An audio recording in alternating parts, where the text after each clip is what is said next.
noticed that a lot of us make weight loss mistakes once we actually get back from work. And I'm going to be sharing the 10 mistakes that I most often see made after 5 p.m. in today's video. Alright guys, if you're new to my channel and you don't know who I am, my name's Autumn and I'm a certified clinical nutritionist with my master's nutrition and human performance. On my channel, I'm typically talking about the science-backed and holistic ways that you can feel amazing again. And part of that is making sure that you aren't making mistakes once you get back from work after trying to do everything right earlier in the day. So let's jump into the first mistake. Mistake number 1, you're eating pasta or different type of pasta varieties every night or often. So pasta in itself is going to have a really big impact on our blood glucose levels. That's going to cause a big spike in blood glucose and therefore a big release of insulin, which is our storing hormone. That high amount of insulin can really shift your body out of fat burning. So it's not what you want, especially after working so hard during the day. But for some reason, a lot of these pasta alternatives get a pass from a lot of people because it is gluten-free. But I've often seen that most of these actually tend to be worse than the original form of pasta. In order for a lot of these alternatives that have like beans or brown rice or some other type of alternative to wheat, in order for them to make the same type of product, there may be a lot of binders or different colorings in order to make it look kind of similar to regular pasta or just a highly processed food ingredient in general. And it's not to say that you can't ever eat pasta again. In fact, having one scheduled meal a week of something like pasta could actually help your wellness goals. Definitely check out that story right here. But having it daily isn't going to be something that's in line with your wellness goals, especially if weight loss is your goal because of that higher insulin response. Okay, number 2,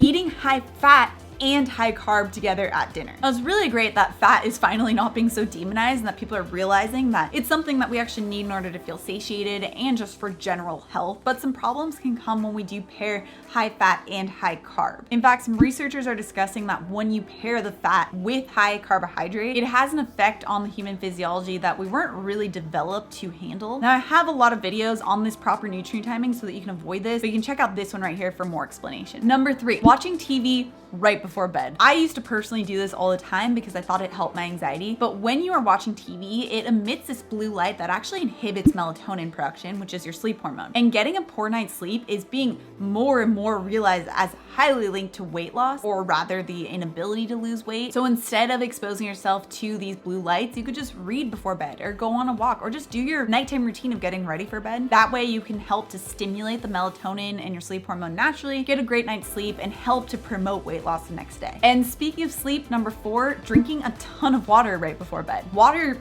is important. We need it. We need to have water in order to have these mechanisms for fat burning in our body anyway. But if you forget to drink water all day and then you have a ton right before bed, you're going to really be disturbing your sleep by waking up multiple times throughout the night in order to use the restroom. And remember, having really great sleep is super important for helping to promote weight loss the next day. So instead of having all your water right before bed, you could even try to just make sure about 30 or 60 minutes before bed that you don't really have that much water and have more of your water earlier in the day, especially first thing in the morning. That's a really great time to have a good amount of water because you wake up in a dehydrated state. So you can rehydrate first thing in the morning and then of course all throughout the day. But just try and not have a ton of water right before bed so that you aren't waking up multiple times in the night. Okay, number 5, late night snacking. I mean, this on multiple fronts. First of all, if you're snacking late in the night, then it's probably not going to be on something that's helpful for your wellness goals. I mean, I don't know anyone who really at 11 p.m. is going to go get a head of broccoli and munch on that. But also snacking is going to stop that MMC pathway, so it's going to promote bloating. Also, just every time you're eating something, especially if it's something not very much in line with your wellness goals, like with things that you're snacking on, it's going to cause that spike in insulin, which is that storing hormone. Again, opposite of what you're trying to do with fat burning. That's why we're always talking about making sure you stick to more of a meal structure rather than snacking throughout the day, so that your body even has the chance to tap into fat burning. Number 6, doing a high intensity interval training workout right before bed or very close to bed. So when you have a type of workout that's going to really increase your heart rate,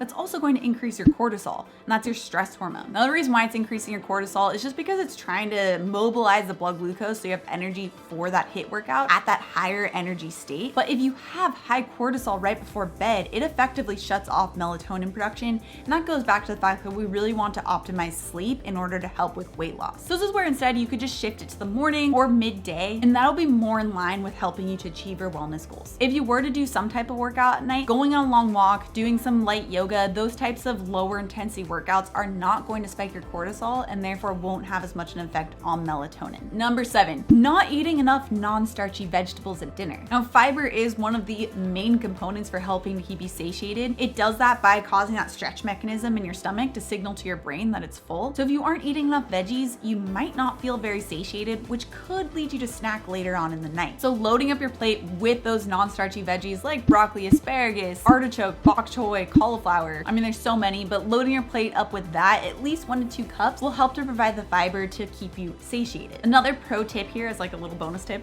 is you also might want to make sure that these are cooked, especially before bed where your digestion is going to be slowed anyway. Cooking the non-starchy veggies can just help with digestion so you don't get bloating the next day. All right, number 8, you're not including a protein source. Now this is a mistake I mostly see with vegetarians or vegans, and you're loading up your plate with a lot of really great stuff. You're getting a ton of veggies, you're including some healthy starchy carbohydrates, but the thing I see missing a lot of times is some type of protein source. Granted, with the vegetables, you do get some protein, that's absolutely true, but you're not really getting a mix of these amino acids or enough. And the protein is what's also very important for satiety and making sure that you don't snack on things later on. So for vegans, vegetarians, I actually have a video that you can check out right here on some of the common mistakes that I see, but just making sure that you do include some type of protein source. And even if you aren't vegetarian or vegan, still making sure you include some type of protein, and it's not just vegetables. I mean, vegetables are important, but you need to make sure you have protein as well. All right, number 7, you're picking a high sugar dessert. Again, I'm not saying desserts are bad. I'm not saying that you can't have dessert. I have dessert. You just want to make sure it's not one that's going to be a sugar bomb that's going to cause you to be in more of that storing mode from the increased insulin. And this is where things like dark chocolate are really great because it is lower in sugar, but can still satisfy that sweet tooth. Or the grain-free peanut butter and chocolate chip cookies that I've shared with you guys in the past. Oh my gosh, those are so amazing.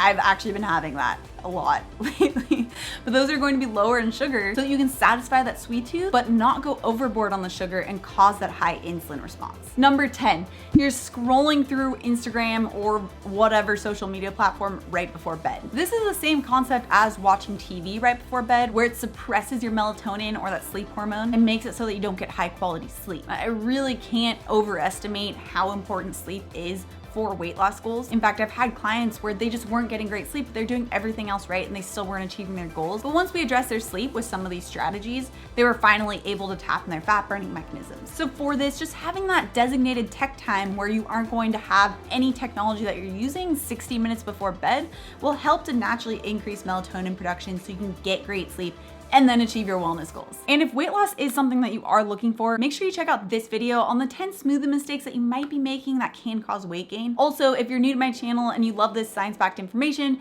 make sure you subscribe right here. Come out with new videos every Tuesday and Thursday, so make sure to hit the notification bell as well. All right guys, thanks so much for tuning in and I'll see you in my next video.